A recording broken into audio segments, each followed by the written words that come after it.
Hello everyone, be a learner my channel, इसमें आप सबका स्वागत है। आज मैं आप सबके साथ सीटेट जो सीडीपी से रिलेटेड मैंने 2 वीडियो शेयर की हुई हैं, उससे आगे एक पार्ट और शेयर कर रही हूँ और ये आपके एग्ज़ाम में बहुत ज़्यादा हेल्प करेंगे। ये लेवल 1 से रिलेटेड है, जो पीआरटी से रिलेटेड एग्ज़ाम होता है उससे रिलेटेड क्वेश्चन है, तो ये आपके बहुत ज़्यादा हेल्प करेंगे। तो वीडियो को लाइक करना बिल्कुल भी ना भूलें। तो आइए शुरू करते हैं। बच्चों में ज्ञान की रचना करने और अर्थ का निर्माण करने की क्षमता होती है। इस परिप्रेक्ष्य में एक शिक्षक की क्या भूमिका है? संप्रेषक और व्याख्याता की, सुगमकर्ता की, निर्देशक की, तालमेल बिठाने की। सुगमकर्ता की। इनमें से कौन सी विशेषता जो है वो प्रतिभाशाली बच्चों की नहीं है? उच्च आत्म क्षमता, निम्न औस्तीय मानसिक प्रक्रियाएं, अंतर्दृष्टिपूर्वक जो समस्याएं हैं उनका समाधान करना, उच्चतर श्रेणी की मानसिक क्रियाएं। तो ऑप्शन बी है जो वो करेक्ट है, निम्न औस्तीय मानसिक प्रक्रियाएं। कोलबर्ग का जो सिद्धांत है उसके पूर्व परंपरागत स्तर के अनुसार, कोलबर्ग से रिलेटेड मैंने एक वीडियो शेयर की हुई है, उसे देख लीजिए। आप क्वेश्चन उससे रिलेटेड जब भी समझ आ जाएंगे और आप सॉल्व भी कर लेंगे। कोई नैतिक निर्णय लेते समय एक जो व्यक्ति है निम्नलिखित में से किस तरफ प्रवृत्त होगा? व्यक्तिगत आवश्यकताएं और इच्छा, व्यक्तिगत मूल्य, पारिवारिक अपेक्षाएं, अंतर्निहित संभावित दंड। जो दंड था पूर्व परंपरागत स्तर में, अंतर संभावित जो दंड है उससे प्रवृत्त होगा। शिक्षार्थी की व्यक्तिगत विभिन्नताओं के संदर्भ में शिक्षिका को चाहिए क्या करना चाहिए? अधिगमकर्ता की व्यक्तिगत जो उनकी विभिन्नता होती है उसके संदर्भ में शिक्षिका क्या करना चाहिए? निगमनात्मक जो पद्धति है उसके आधार पर समस्याओं का समाधान करना, कलन विधि एल्गोरिथम का अधिक प्रयोग करना, याद करने के लिए शिक्षार्थियों को जो तथ्य हैं वो उपलब्ध कराना, विविध प्रकार की अधिगम परिस्थितियों को उपलब्ध कराना। तो यही है, व्यक्तिगत विभिन्नता, हर बच्चा अलग होता है, तो अधिगम की जो परिस्थिति है वो भी अलग अलग प्रकार की उपलब्ध करानी चाहिए ताकि हर बच्चे को समझ आ सके। निम्नलिखित में से कौन सा बाल जो विकास है उसका एक सिद्धांत नहीं है? क्वेश्चन जब आप रीड करें तो ये जरूर देखें कि उसमें आपसे क्या पूछा गया है, नहीं पूछा गया है या सत्य है असत्य है। तो ये चीज़ें हमें जल्दी के चक्कर में हम कई बार गलत ऑप्शन को टिक करके आ जाते हैं, तो क्वेश्चन पढ़ते समय ध्यान दें। सिद्धांत नहीं है। विकास के सभी जो क्षेत्र हैं महत्वपूर्ण हैं। सभी विकास परिपक्वन तथा अनुभव की अंतःक्रिया का परिणाम होते हैं। सभी विकास तथा अधिगम एक समान गति से आगे बढ़ते हैं। सभी जो विकास हैं वो एक क्रम का पालन करते हैं। तो ऑप्शन सी जो है वो नहीं है। सभी विकास और जो अधिगम है वो एक समान गति से आगे बढ़ते हैं। निम्नलिखित में से कौन सा आकलन करने का सर्वाधिक जो उपयुक्त है वो तरीका है? आकलन शिक्षण अधिगम में अंतर्निहित प्रक्रिया है। आकलन एक शैक्षणिक स्तर में 2 बार करना चाहिए, शुरू में और अंत में। आकलन शिक्षक के द्वारा नहीं बल्कि किसी बाहर की जो एजेंसी है उसके द्वारा करना चाहिए। आकलन जो है वो स्तर की समाप्ति पर करना चाहिए। तो ऑप्शन ए है जो वो करेक्ट है। उपयुक्त तरीका पूछा गया है कि आकलन जो है वो शिक्षण और जो अधिगम है उसमें अंतर्निहित प्रक्रिया है। निम्नलिखित में से कौन सा सृजनात्मकता जो है उससे संबंधित है? अभिसारी चिंतन, सामवेगिक चिंतन, अहमवादी चिंतन, अपसारी चिंतन। जो अपसारी चिंतन है वो सृजनात्मकता से संबंधित है। बच्चों के बारे में निम्नलिखित जो कथन है उसमें से किस कथन से जो वाइगोत्स्की हैं वो सहमत होती? बच्चे तब सीखते हैं जब उनके लिए आकर्षक पुरस्कार जो है वो निर्धारित किए जाएं। बच्चों के चिंतन को तब समझा जा सकता है जब प्रयोगशाला में पशु हैं उन पर प्रयोग किया जाए। बच्चे जन्म से शैतान होते हैं, उन्हें दंड देकर नियंत्रित करना चाहिए। जो बच्चे हैं वो समवयस्क और जो वयस्क हैं उनके साथ सामाजिक जो अंतःक्रिया है उसके माध्यम से सीखते हैं। जो वाइगोत्स्की जी हैं उन्होंने सामाजिक जो हमारा एनवायरनमेंट होता है उससे, सोशल एनवायरनमेंट से रिलेटेड सिद्धांत पर काम किया है, तो इसमें डी ऑप्शन ठीक है। बच्चे चिंतन में वयस्क जो हैं उनकी भांति ही होते हैं और जो जो वे बड़े होते हैं चिंतन में गुणात्मक वृद्धि होती है। बच्चे जो हैं वो खाली बर्तन के समान होते हैं जिसमें बड़े जो हैं उनके द्वारा दिया गया ज्ञान भरा जाता है।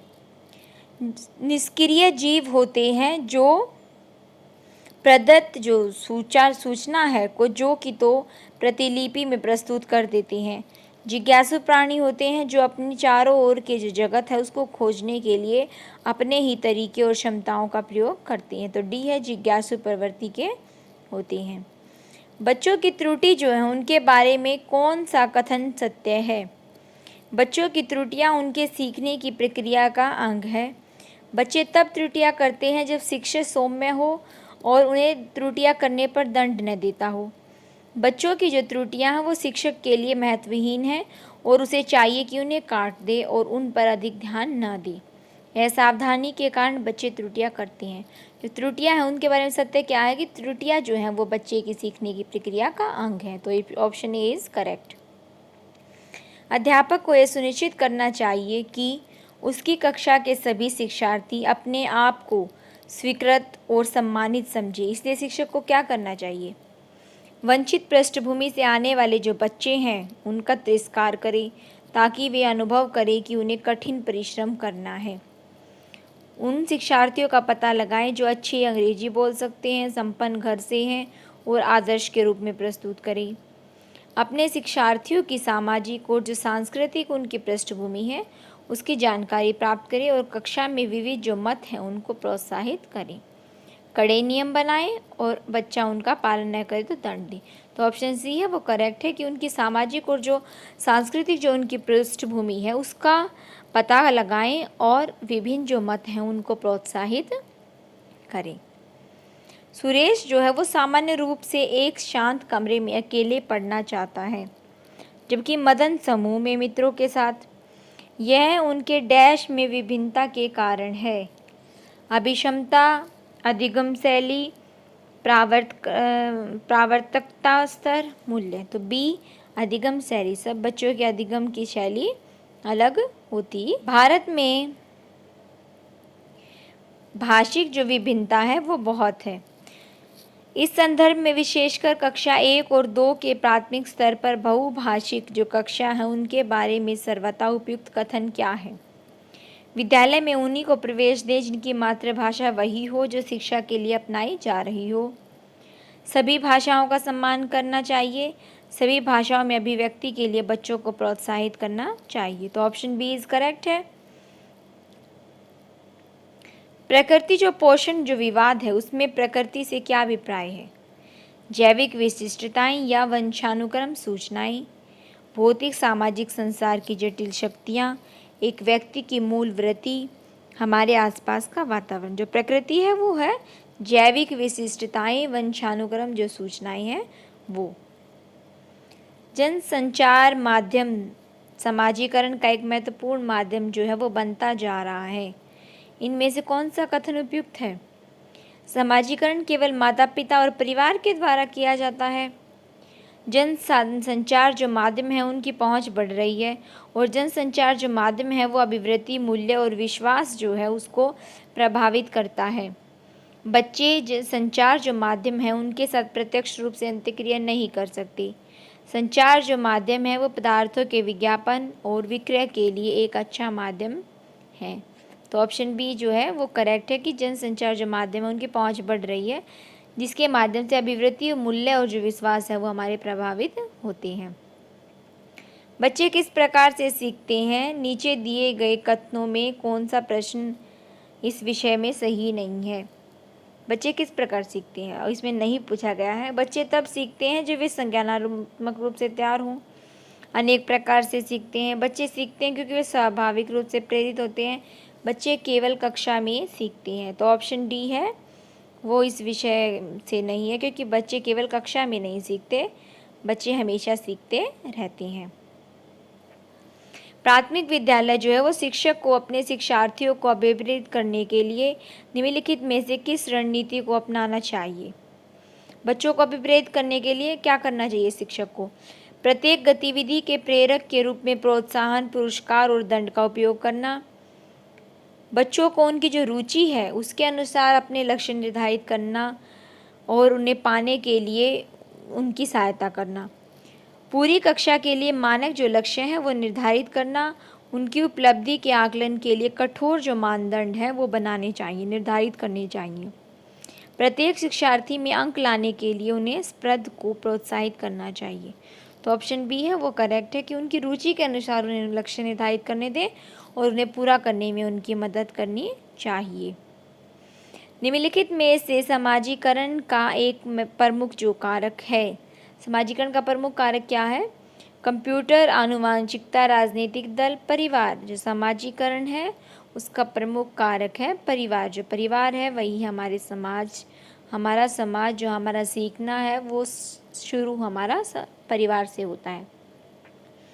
बच्चों को समूह जो कार्य है वो देना एक प्रभावी शिक्षण रणनीति है, क्योंकि छोटे जो समूह में कुछ बच्चों को दूसरे बच्चों पर हावी होने की अनुमति होती है।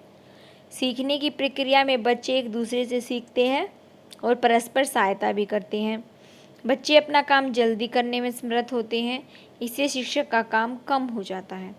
तो बच्चों को समूह कार्य देना एक प्रभावी शिक्षण रणनीति है, क्योंकि सीखने की प्रक्रिया में बच्चे एक दूसरे से सीखते हैं और एक दूसरे की सहायता भी करते हैं। एक औसत बुद्धि वाला बच्चा यदि भाषा को पढ़ने और समझने में कठिनाई महसूस करता है तो यह संकेत देता है कि बच्चा जो है वो पठन असमता, डिसलेक्सिया जो है इससे रिलेटेड है। उसके लक्षण वो डिसलेक्सिया के रिलेशन जो है लक्षण है वो प्रदर्शित कर रहा है। शैशव काल की अवधि है जन्म से 2 वर्ष तक, जन्म से 3 वर्ष तक, 2 से 3 वर्ष तक, जन्म से 1 वर्ष। शैशव काल की अवस्था है जन्म से 2 वर्ष। पियाजे के अनुसार 2 से 7 के बीच, 2 से 7 वर्ष का जो बच्चा है उसके बीच का एक बच्चा संज्ञानात्मक विकास की कौन सी अवस्था में, उन्होंने 4 अवस्थाएं दी हैं, तो पूर्व संक्रियात्मक अवस्था में वह बच्चा है। विकास जो है वो डैश से डैश की ओर बढ़ता है, तो विकास जो है वो सामान्य से विशिष्ट की ओर बढ़ता है।